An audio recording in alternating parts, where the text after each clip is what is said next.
Tengan todos una buena noche. Les agradezco este tiempo de compartir juntos. Vamos a iniciar esta charla sobre ultrasonido Doppler. Toda charla sobre Doppler en la ecografía es imprescindible y lleva una formulación matemática. No hay de otra. Yo traté de simplificarla aquí y vamos a puntualizar en esta parte introductoria los dos conceptos que a mi parecer son los fundamentales que gobiernan toda la práctica y el abordaje del examen con Doppler en la ecografía. Lo primero a puntualizar es lo que llamamos la ecuación de Doppler, la ecuación del efecto Doppler, la que Christian Doppler dedujo matemáticamente de acuerdo a la observación y a las mediciones que hizo cuando determinó estos cambios que tiene la onda sonora en interacción con objetos que se mueven.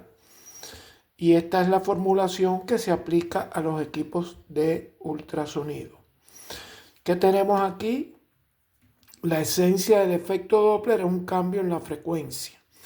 Hay una frecuencia que se recibe, que se refleja. Esta es la transmitida, se transmite, se refleja y produce esta frecuencia. Y el efecto Doppler en esencia es un cambio en la frecuencia entre recepción y transmisión que está completamente determinado por la velocidad a la que se mueve el objeto que refleja las ondas de sonido. En realidad los ecógrafos están programados con el despeje, que es el término matemático, de lo que vamos a medir, que es la velocidad de la sangre, ya que los objetos que se mueven en el cuerpo humano son los determinados por el ciclo cardíaco en los vasos sanguíneos, que son los glóbulos. Entonces, los equipos se programan para determinar la velocidad de la sangre a través de su representación por el efecto Doppler, que es el cambio en la frecuencia. Esto es lo que recibe el transductor y esto es lo que emite. Y esta es la fórmula que tienen programado todos los ecógrafos para calcular la velocidad mediante estos factores. Velocidad del sonido en los tejidos, que tiene valores prefijados, la frecuencia del transductor, que tiene valores prefijados, y el ecógrafo determina esta diferencia de frecuencia. Esta es la frecuencia de emisión, que es la misma frecuencia del transductor, y esta es la que recibe, que el ecógrafo la mide y calcula esta diferencia. Y aquí hay el factor determinante, que es el que hace que la técnica de abordaje para tener una representación confiable de la velocidad sanguínea a través del efecto Doppler sea muy particular, y está determinada porque hay una intervención de un ángulo. Ese ángulo es el que forma la dirección del sonido al llegar al vaso sanguíneo con la dirección del flujo sanguíneo, y se llama ángulo de incidencia. Y la función en que ese ángulo de incidencia interviene para determinar este efecto Doppler es el coseno del ángulo, la función trigonométrica coseno del ángulo. Esta relación, que es la diferencia, por eso está en un círculo rojo, es la que gobierna el abordaje o cómo debemos abordar el vaso sanguíneo que vamos a examinar para que se produzca un efecto Doppler y una medida confiable de la velocidad sanguínea. Aquí hice un esquema que tiendo a demostrar o visualizar cómo debe ser ese abordaje. Nunca debemos poner el transductor de manera que genere un haz de sonido que sea perpendicular al flujo, a la dirección del flujo del vaso sanguíneo. Esto nunca debe de ocurrir. ¿Por qué? Porque los cosenos el coseno de ángulo de 90 grados es 0. La anulación del coseno produce una indeterminación de esta ecuación que tienen programados los ecógrafos. Entonces, a 90 grados no hay efecto Doppler medible. Este ángulo está descartado. Por eso, la técnica de Doppler lleva a una inclinación del transductor para evitar que suceda esto. Y lo otro que determina esta relación con el coseno del ángulo es que si yo tengo esta dirección del flujo, que no lo sé porque yo no parto de este conocimiento. Este es el que yo voy a averiguar a través del efecto Doppler que se genera. Cuando este coseno del ángulo toma valores positivos, siempre será porque el ataque del ultrasonido a la dirección del flujo sanguíneo forma ángulos menores de 90 grados.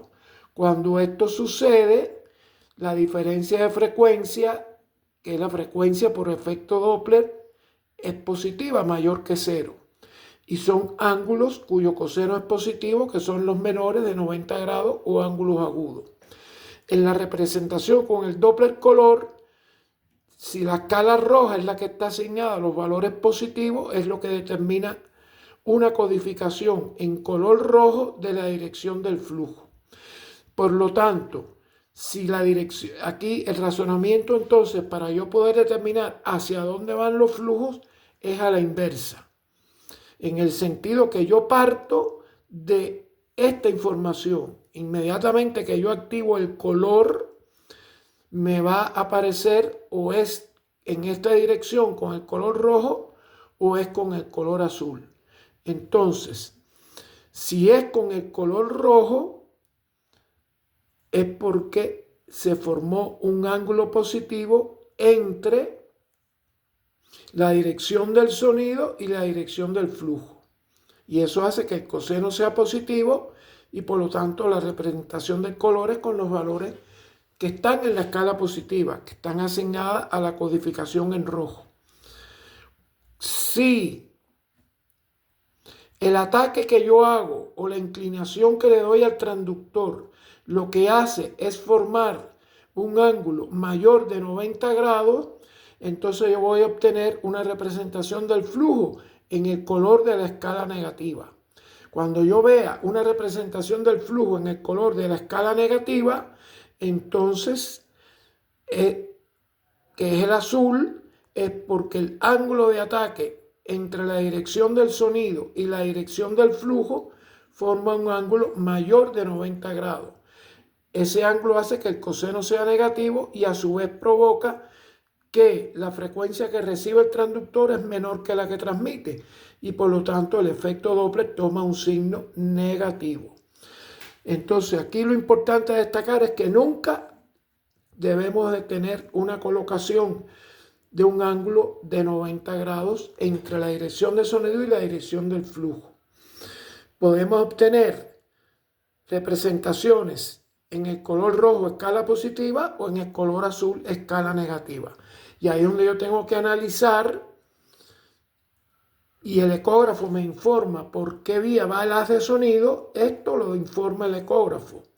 Y entonces, de acuerdo con esto, si estamos en la escala negativa es porque entre la dirección del sonido y la dirección del flujo hay un ángulo mayor de 90 grados. Y eso es lo que me va a decidir hacia dónde va el flujo. Si yo muevo el transductor de esta forma, yo voy a cambiar de esta forma, variando las inclinaciones, yo voy a cambiar la codificación de un color al otro color con toda seguridad. No voy a cambiar yo la dirección del flujo, esa no la determino yo, esa ya viene determinada por la fisiología. Yo lo que voy a cambiar es la representación del mismo flujo según la inclinación que yo le di al transductor. Y es lo que intento explicar o ilustrar con este esquema que he hecho aquí. Entonces, esa es el primer principio para tener una técnica certera y coherente del examen con Doppler y el abordaje con el transductor al vaso que voy a examinar, determinado por esta relación que involucra el coseno del ángulo de incidencia. La segunda condición que determina el ajuste y la precisión de la imagen con Doppler viene del tipo de, hay dos formas del modo Doppler, del tipo que usemos. Tenemos la onda continua, donde la emisión no es interrumpida. Esto es transmisión, y en el caso que el móvil o la superficie del glóbulo sea hacia el origen de los sonidos, la recepción en la frecuencia de la onda que se recibe es mayor que la que se transmite. Y eso es lo que hace este valor positivo. Diferencia entre recepción y transmisión es positiva. Esto es la onda continua, no hay interrupción del haz de sonido. Pero lo que usamos para nuestro examen con Doppler es la onda pulsada. La onda pulsada es pulsos de sonido. También se cumple lo mismo. Aquí hay una transmisión y las frecuencias intrínsecas de cada pulso cambian por el efecto Doppler. Y esta es la superficie del glóbulo sanguíneo que refleja los pulsos. Estos pulsos están cambiados en su frecuencia con respecto a estos pulsos que inciden. Y aquí también hay una diferencia entre esta frecuencia mayor que esta cuando este glóbulo se mueve hacia la fuente de sonido. Pero aquí aparece una condición especial que diferencia esta forma del efecto Doppler de esta forma. Aquí hay un muestreo. Esta velocidad se va a poder calcular por un muestreo que está determinado por una frecuencia del muestreo, por una rapidez de las tomas de muestra, que se llama frecuencia de repetición de pulso. En inglés, Pulse Repetition Frequency, PRF. El PRF es cuán rápido o cuán lento yo muestreo una velocidad que ya está determinada por condiciones fisiológicas, pero que es continua y yo la voy a representar de una forma discreta, de una forma de muestreo. Entonces tiene que haber una coherencia entre lo discreto del muestreo y lo continuo de esta velocidad que no es constante. Si esta velocidad fuera constante, no interviniera para nada este factor. Pero al ser esta velocidad variable y esa variación está determinada por el ciclo cardíaco, pues entonces tiene que haber una coherencia entre la rapidez de cambio de esta velocidad en el tiempo y la rapidez del muestreo tiene que estar en completa sincronía con la rapidez de cambio de esta velocidad. Si no, obtenemos un valor falso de la velocidad, un valor que está afectado o sesgado de un error de falta de sincronismo entre esta rapidez y la rapidez de cambio de esta velocidad. Entonces, el sincronismo lo determina este factor, la rapidez o lentitud en que yo elija muestrear esta velocidad.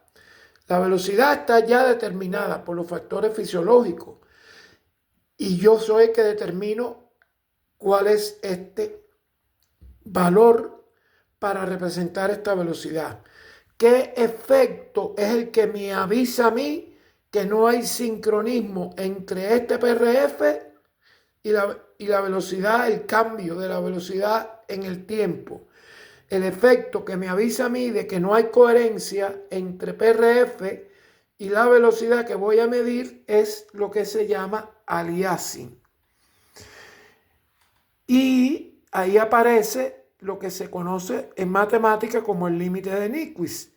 Y el límite de Nyquist es la condición que impone este muestreo, que es a través del PRF, que lo origina la onda pulsada. La onda pulsada. Para obtener una representación del flujo sanguíneo sin aliasing, sin sesgo, una representación fiel y certera. Entonces, cuando exista el aliasing, no hay coherencia entre la rapidez de cambio de la velocidad y el PRF que yo he seleccionado. Cuando yo elimine el aliasing, es que desaparece la coherencia, la incoherencia, desaparece la incoherencia entre PRF y cambio de esta velocidad. Entonces, este es el otro efecto que determina la técnica y el ajuste de la imagen Doppler, motivado por la onda pulsada, para examinar por efecto Doppler con onda pulsada y medir la velocidad del flujo sanguíneo. ¿Cuál es la condición de Nyquist? Esta. El PRF, siempre que no haya aliasing, supera el doble de esta diferencia de frecuencia que el ecógrafo calcula. Cuando hay aliasing es porque no se cumple esta condición de Nyquist. Es que esto que midió el ecógrafo, que es la diferencia de frecuencia, no es el doble del PRF. Si no se cumple esta condición, si el PRF que yo pongo es inferior al doble de esta diferencia de frecuencia que mide el ecógrafo, hay aliasing en la imagen. Así que todo se resume en dos cosas: insonar con el ángulo que no sea 90 grados y de acuerdo a esa inclinación o a esa insonación me determina el signo de esta diferencia de frecuencia y por lo tanto el signo del coseno. Y por lo tanto la escala positiva o negativa, rojo o azul, con que se va a representar el flujo sanguíneo. Por un lado esto. Y por otro lado, ¿qué ajuste debe ser el del PRF hasta que no haya aliasing en la imagen? Por lo tanto, yo lo que tengo es que saber identificar cuando hay un aliasing y cuándo es conveniente dejarlo o quitarlo. Y eso es lo que vamos a ver a continuación en esta otra parte de la charla, que es la parte práctica, haciendo una ecografía con Doppler de una mamita embarazada. Y vamos a ver en las arterias más importantes del examen más rutinario, que es uterina, cerebral media, cordón umbilical y ductus venoso, cómo manejamos estos conceptos a la hora de abordar estos vasos en el feto. Y esa es la segunda parte de esta charla que viene a continuación.